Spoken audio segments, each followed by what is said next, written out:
According to Article 250.66, the maximum size of a grounding electrode conductor is 3/0 copper or 250 kcmil aluminum. However, the grounding conductor must be sized based on the calculated equipotential plane requirements. In a 2000 amp service example, the equipotential plane calculations determine the required size of the grounding conductor.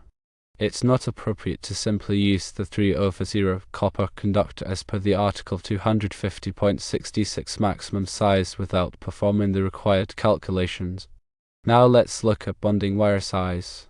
The size of the bonding wire for the rigid pipes must be 12.5% of the total circular mil area of the 500 kcmil copper cables. 6 times 500 kcmil equals 3000 kcmil. This would be 375 kcmil, which corresponds to a 2/0 copper wire because 3000 times 0.125 equals 375. About the use of multiple wires. While it is technically possible to use multiple smaller wires to achieve the required bonding area, it is not recommended and is not explicitly permitted by the code. It would create unnecessary connections and potential points of failure.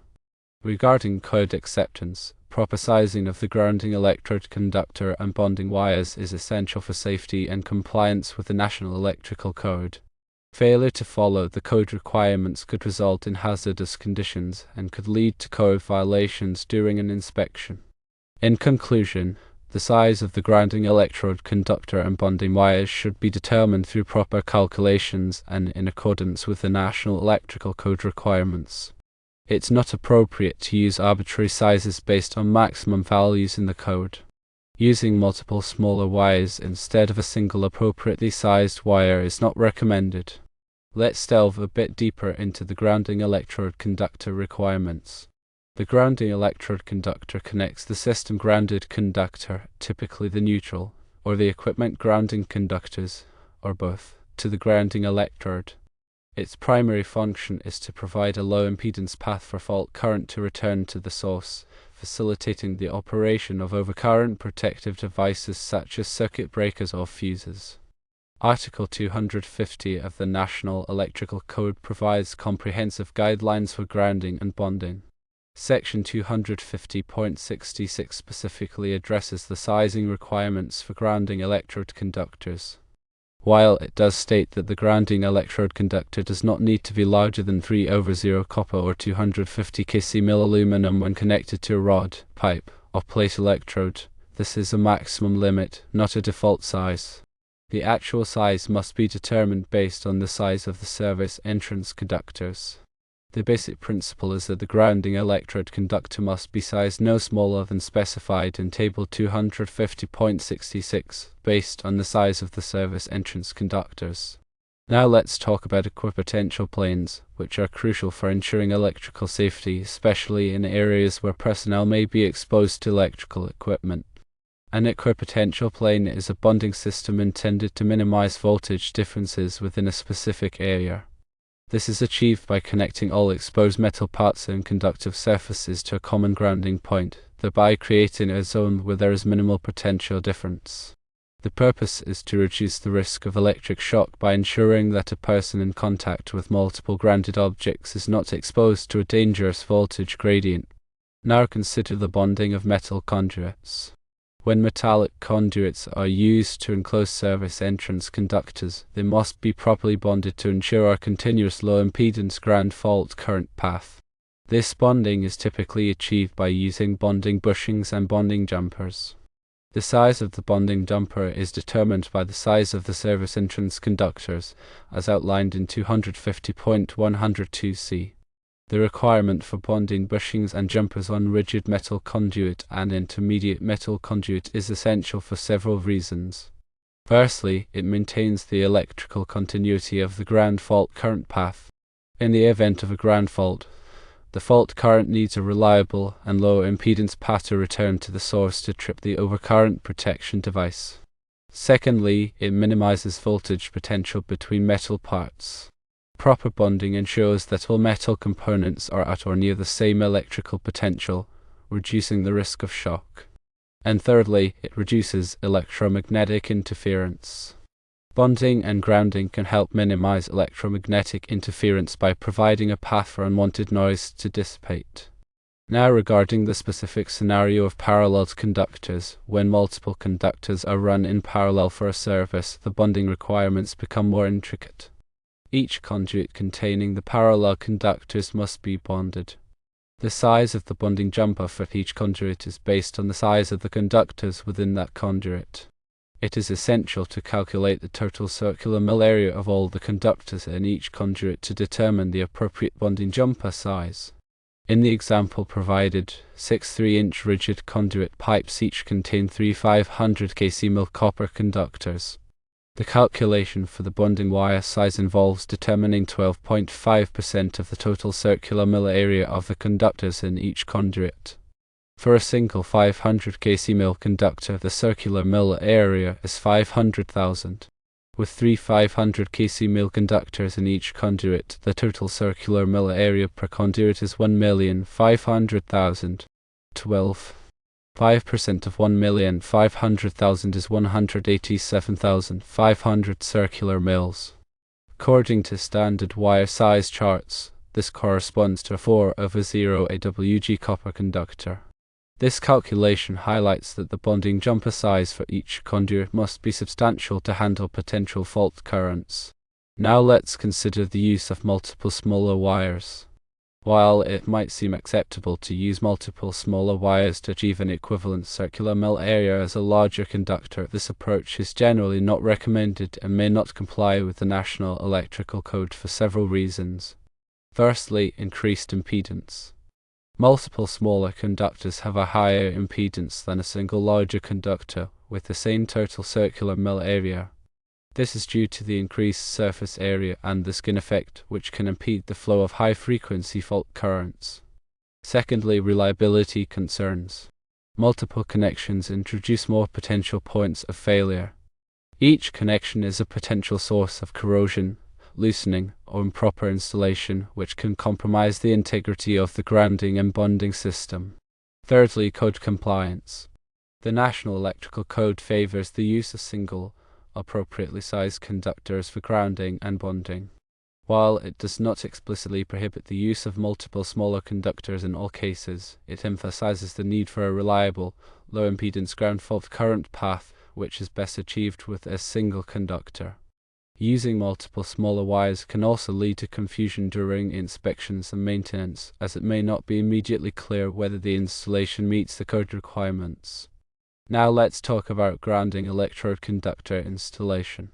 The grounding electrode conductor must be installed in a manner that ensures its mechanical protection and conductivity.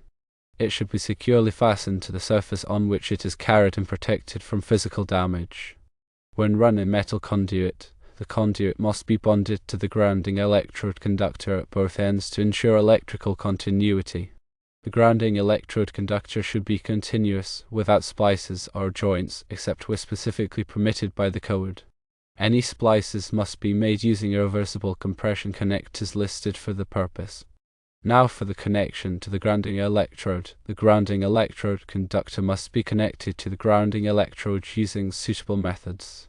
For rod, pipe, and plate electrodes, the connection must be made using exothermic welding, listed lugs, listed pressure connectors, or other listed means.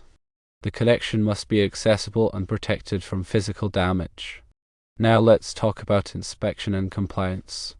Proper grounding and bonding are critical for electrical safety, and electrical inspectors pay close attention to these aspects of an installation. Failure to comply with the National Electrical Code requirements for grounding and bonding can result in rejected installations and costly rework. It is essential to ensure that all grounding and bonding connections are properly made, that the correct conductor sizes are used, and that the installation meets all applicable code requirements. Documentation is also important. Keep records of all grounding and bonding connections, including conductor sizes, connection methods, and test results. This documentation can be helpful during inspections and for future maintenance. Now let's recap some key points. Firstly, grounding electrode conductor size. The grounding electrode conductor must be sized according to Table 250.66 of the National Electrical Code, based on the size of the service entrance conductors. Secondly, bonding jumper size. Bonding jumpers for metal conduits must be sized according to 250.102c, based on the size of the conductors within the conduit. Thirdly, multiple conductors. Avoid using multiple smaller conductors for grounding and bonding, as they can increase impedance and reduce reliability. Fourthly, proper connections. Ensure that all grounding and bonding connections are properly made and protected from physical damage. Fifthly, compliance. Comply with all applicable National Electrical Code requirements for grounding and bonding to ensure electrical safety and avoid code violations.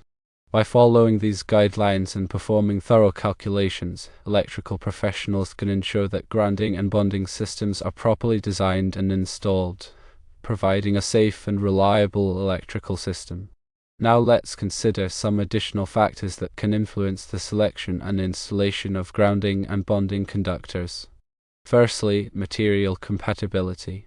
When selecting grounding and bonding conductors and connectors, it is essential to ensure that the materials are compatible to prevent galvanic corrosion. For example, when connecting copper conductors to aluminum enclosures, use listed connectors that are suitable for use with both materials. Secondly, environmental conditions. The environment in which the grounding and bonding conductors are installed can also affect their performance and longevity. In corrosive environments, such as those found in industrial facilities or coastal areas, use conductors and connectors that are specifically designed to resist corrosion. Thirdly, mechanical protection. Grounding and bonding conductors should be protected from physical damage to ensure their continued effectiveness. When exposed to mechanical stress or abrasion, use conduit or other protective measures to shield the conductors. Fourthly, accessibility. Grounding and bonding connections should be accessible for inspection and maintenance. Avoid burying connections or concealing them in inaccessible locations. Fifthly, labeling. Clearly label all grounding and bonding conductors and connections to facilitate identification and maintenance. Use tags or labels that are durable and resistant to fading or abrasion. Now let's discuss the importance of regular inspection and testing of grounding and bonding systems. Regular inspections can help identify potential problems before they lead to electrical hazards. Check for loose connections, corroded conductors, and damaged components. Perform continuity tests to verify that the grounding and bonding system is providing a low impedance path for fault currents. Use a ground resistance tester to measure the resistance of the grounding electrode. Compare the measured resistance to the values specified in the National Electrical Code and take corrective action if necessary. By implementing a comprehensive grounding and bonding program that includes proper design, installation, and maintenance, electrical professionals can significantly reduce the risk of electrical shock and equipment damage. This proactive approach not only enhances safety but also improves the reliability and efficiency of electrical systems. Let's delve into some common misconceptions about grounding and bonding. Firstly, that grounding and bonding are the same thing. Grounding and bonding are related but distinct concepts. Grounding refers to connecting electrical equipment to the earth, while bonding refers to connecting non-current carrying metal parts together to create a low impedance path for fault current. Secondly, that grounding is only necessary for safety. Grounding is essential for safety, but it also plays a crucial role in the proper functioning of electrical equipment. Proper grounding can help reduce electromagnetic interference and improve the stability of electrical systems. Thirdly, that all metal parts need to be grounded. Not all metal parts need to be grounded, but all metal parts that are likely to become energized need to be bonded. This includes metal enclosures, conduit, and other non-current carrying metal parts. Fourthly, that the grounding electrode conductor can be any size. The grounding electrode conductor must be sized according to the National Electrical Code, based on the size of the service entrance conductors. Using an undersized grounding electrode conductor can compromise the effectiveness of the grounding system. Fifthly, that multiple grounding electrodes are always better. Multiple grounding electrodes can improve the effectiveness of the grounding system, but they must be properly installed and connected to ensure that they provide a low impedance path for fault current.